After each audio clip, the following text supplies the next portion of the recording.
ஏன் சில மாணவர்களை மட்டும் புத்திசாலிகள் என்று முத்திரை குத்துகிறோம், மற்றவர்களை ஒதுக்குகிறோம்?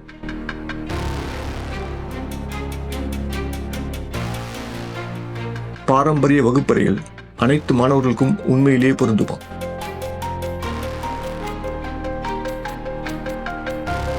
அறிவு பிறப்பிலிருந்தே வருகிறதா அல்லது அதை நாம் வடிவமைக்க முடியுமா?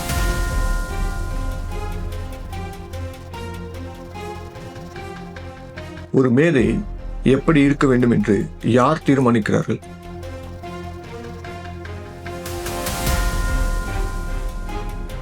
இந்த இடைவெளியை தொழில்நுட்பம் மூலம் குறைக்க முடியுமா? வாங்க வீடியோக்குள்ள போகலாம், புரட்சி செய்யலாம்.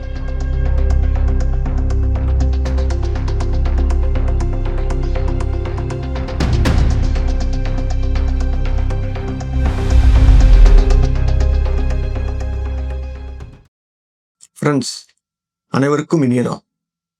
முதலாவதாக இந்த சேனலின் இன்ட்ரோடக்ஷன் வீடியோவை பதிவிட்டிருக்கிறேன். மேலே லிங்க் தரப்பட்டுள்ளது. இந்த சேனல் எதை பற்றியது, இந்த சேனலில் எந்த மாதிரி வீடியோவை எதிர்பார்க்கலாம், என்னுடைய விவரம் போன்றவற்றை பற்றி கூறியுள்ளேன். அதையும் பாருங்கள். உலகளாவிய தற்போது கல்வி முறையை விரைவாக பார்ப்போம். பல வருடங்களாக பள்ளிகள் ஒரு தொழிற்சாலை மாதிரி இயங்கி வருகின்றன. ஒவ்வொரு மாணவரும் ஒரே மாதிரியான செயல்முறையை பின்பற்றுகிறார்கள், ஒரே மாதிரியான வழியில் கற்றுக்கொள்கிறார்கள், மேலும் ஒரே மாதிரியான அளவுகோலால் மதிப்பிடப்படுகிறார்கள். நாம் பரீட்சைக்காக மனப்பாடம் பண்ணி ஒப்பிக்கிறோம், ரிப்போர்ட் கார்டில் டிக் செய்கிறோம். ஆனால் ஒவ்வொரு மாணவருக்கும் தனித்துவமான கற்றல், சிந்தித்தல் மற்றும் வளர்ச்சி முறை உள்ளது என்பதை நாம் மதிப்பதில்லை. உங்களுக்கு தெரியும், ஒவ்வொரு மாணவரும் ஒரே வேகத்தில் கற்றுக்கொள்வதில்லை.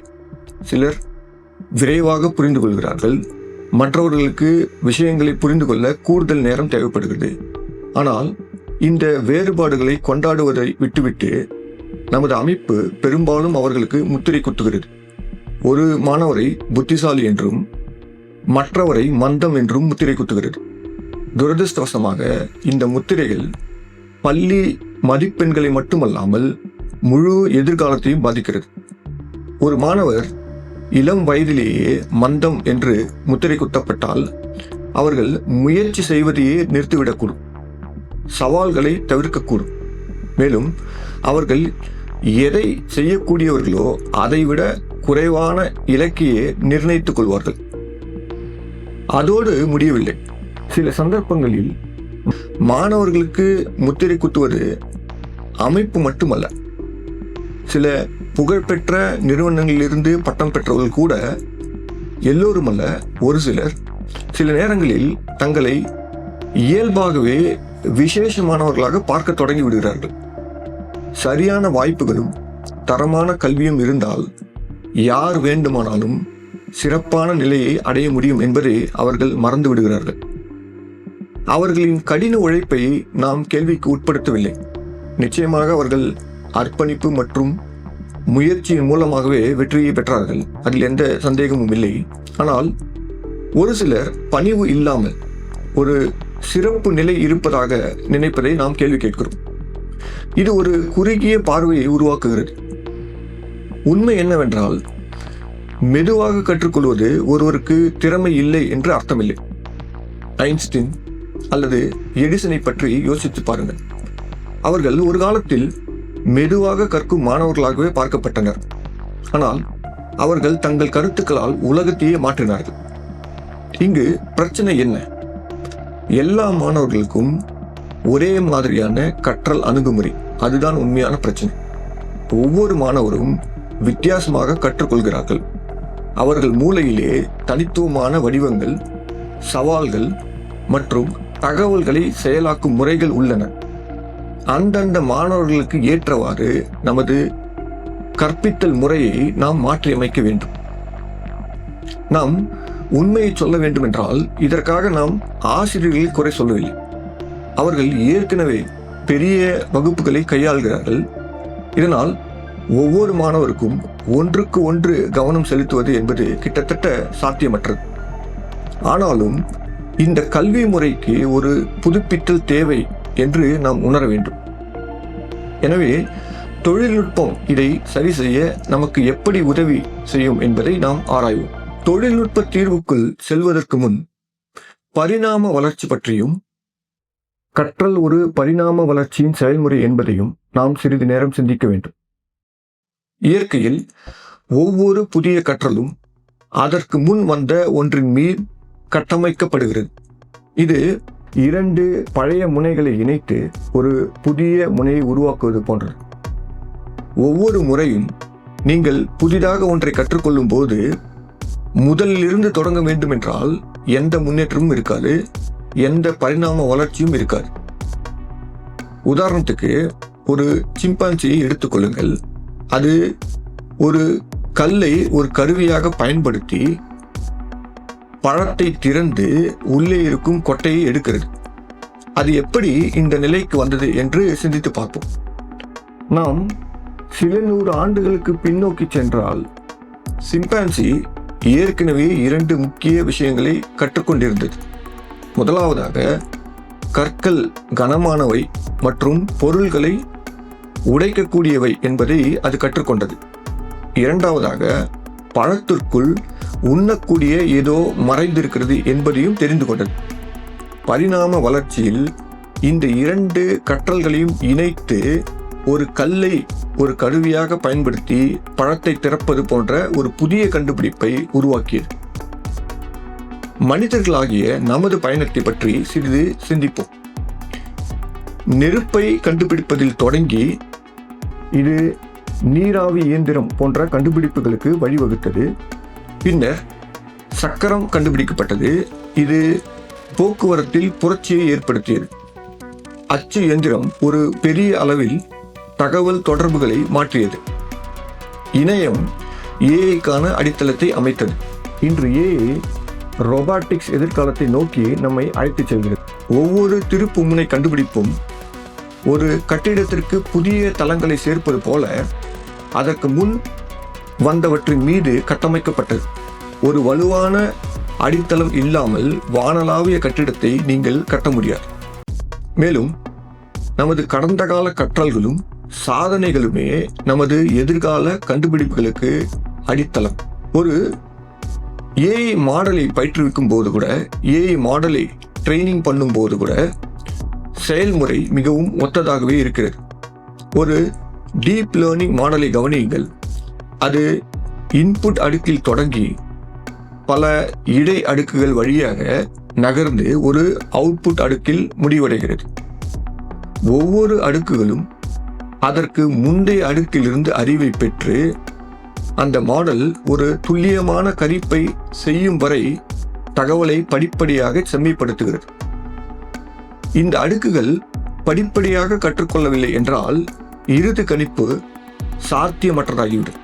சிறிது நாளைக்கு முன்னாடி படித்த ஒரு ஆய்வு நமது மூளை தகவல்களை எவ்வாறு நிர்வகிக்கிறது என்பதை விளக்கும் ஒரு அற்புதமான ஆய்வு. அது நமது மூளைக்கு நினைவாற்றலுக்கான மிகப்பெரிய பகுதி மற்றும் திறன் இருந்தாலும் அதில் ஒரு சிறிய பகுதியை மட்டுமே மூளை பயன்படுத்துகிறது.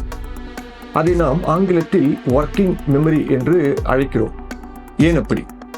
அடிப்படையில் மூளை தகவல்களை தோராயமாக சிதறடிக்காமல் புதிய தகவல்கள் வரும்போது அது ஏற்கனவே உள்ள தொடர்புடைய அறிவுடன் அதை இயல்பாகவே தொகுக்கிறது.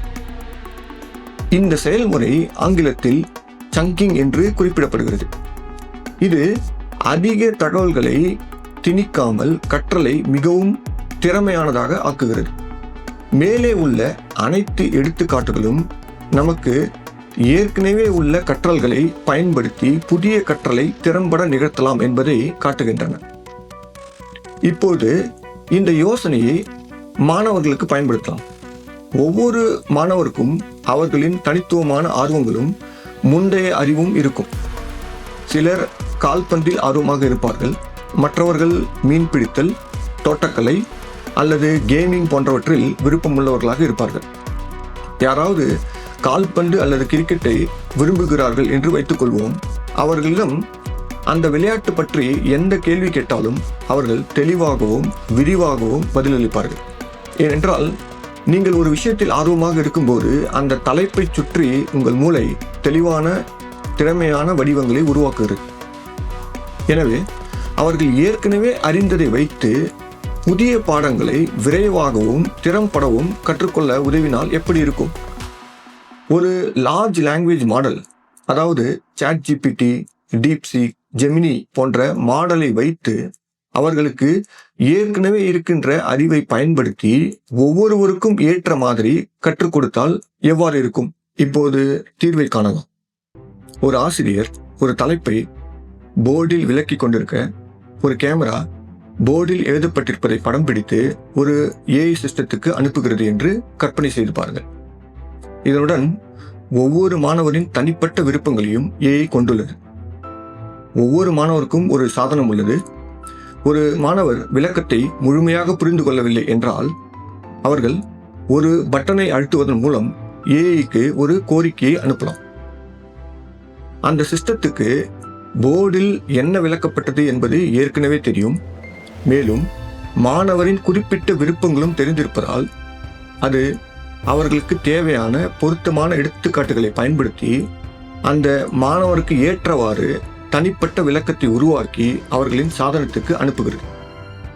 உதாரணமாக, பாடம் புவியீர்ப்பு விசையை பற்றியது என்றால் மாணவர் கால்பந்தை விரும்பினால் AI கால்பந்தை ஒரு குறிப்பாக பயன்படுத்தி புவியீர்ப்பு விசையை விளக்கினால் எப்படி இருக்கும்? பந்தின் வளைவில் புவியீர்ப்பு எவ்வாறு செல்வாக்கு செலுத்துகிறது அல்லது வீரர்கள் தங்கள் உதைகளை எவ்வாறு சரி செய்கிறார்கள் என்பதை காட்டலாம். இந்த தனிப்பட்ட விளக்கம் மாணவரின் சாதனத்தில் தோன்றி கருத்தை தெளிவாகவும் ஈடுபாட்டுடனும் வழங்குகிறது. இதுவரை மாணவர்கள் விளக்கங்களை உருவாக்க உரை முறையில், அதாவது டெக்ஸ்ட் அடிப்படையிலான AI மாடல் பற்றி விவாதித்தோம். ஆனால் சாத்தியக்கூறுகள் இத்துடன் முடிந்துவிடவில்லை. வீடியோ AI உருவாக்கத்திலும் பெரிய முன்னேற்றங்கள் ஏற்பட்டுள்ளன. எதிர்காலத்தில் ஒரு மாணவர் தனது விருப்பங்களுக்கு ஏற்ற அனிமேஷன் வீடியோவை பெற்றால் எப்படி இருக்கும் என்று கற்பனை செய்து பாருங்கள். உதாரணமாக, கால்பந்து அனிமேஷன் வீடியோ மூலம் புவியீர்ப்பு விசை பற்றி விளக்கம். அது எவ்வளவு அருமையாக இருக்கும் ஒரு மாணவனுக்கு. இந்த அணுகுமுறை ஒவ்வொரு மாணவரும் தங்களுக்கு ஏற்ற வழியில் கற்றுக்கொள்வதை உறுதி செய்கிறது. மேலும் அவர்களின் மூளையில் ஏற்கனவே உருவாகியுள்ள சிந்தனை முறைகளுடன் ஒத்துப்போகிறது. இது கல்வியை மிகவும் ஈடுபாட்டுடனும் மகிழ்ச்சியுடனும் தேடல் மிகுந்ததாகவும் மாற்றுகிறது. இப்போது நமது தீர்வின் சில முக்கிய பகுதிகளின் செயல்பாட்டை செயல்முறை விளக்கமாக பார்க்கலாம். வாங்கள். இங்கு பரிந்துரைக்கப்படும் தீர்வுகளுக்கு அதை நிரூபிக்க 2 விதமாக கையாளலாம். ஒன்று, முக்கிய பகுதிகளின் செயல்பாடுகளை எங்கள் தரப்பிலிருந்து செயல்முறை விளக்கமாக உங்களுக்கு கொடுக்கலாம். அல்லது ஏற்கனவே இருக்கின்ற சில முன்னணி தொழில்நுட்பங்களை எடுத்துக்காட்டி அவற்றின் வழியாக தீர்வை ஒன்றிணைக்கலாம். இதன் நோக்கம் இந்த தீர்வுகள் உண்மையில் அடையக்கூடியது என்பதை காண்பிப்பதே. இல்லையென்றால் அதை முன்மொழிவதில் எந்த அர்த்தமும் இல்லை. இப்போது தீர்வை பார்க்கலாம்.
இங்கே முன்மொழியப்பட்ட தீர்வு மற்றும் செயல்முறை விளக்கம் செய்யப்பட்டது எல்லாம் ஒரு கருத்தியல் பார்வைதான்.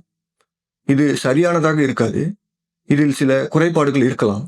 ஆனால் இந்த வீடியோ ஒரு பெரிய நோக்கத்திற்காக இருக்க வேண்டும் என்று நாங்கள் விரும்புகிறோம்.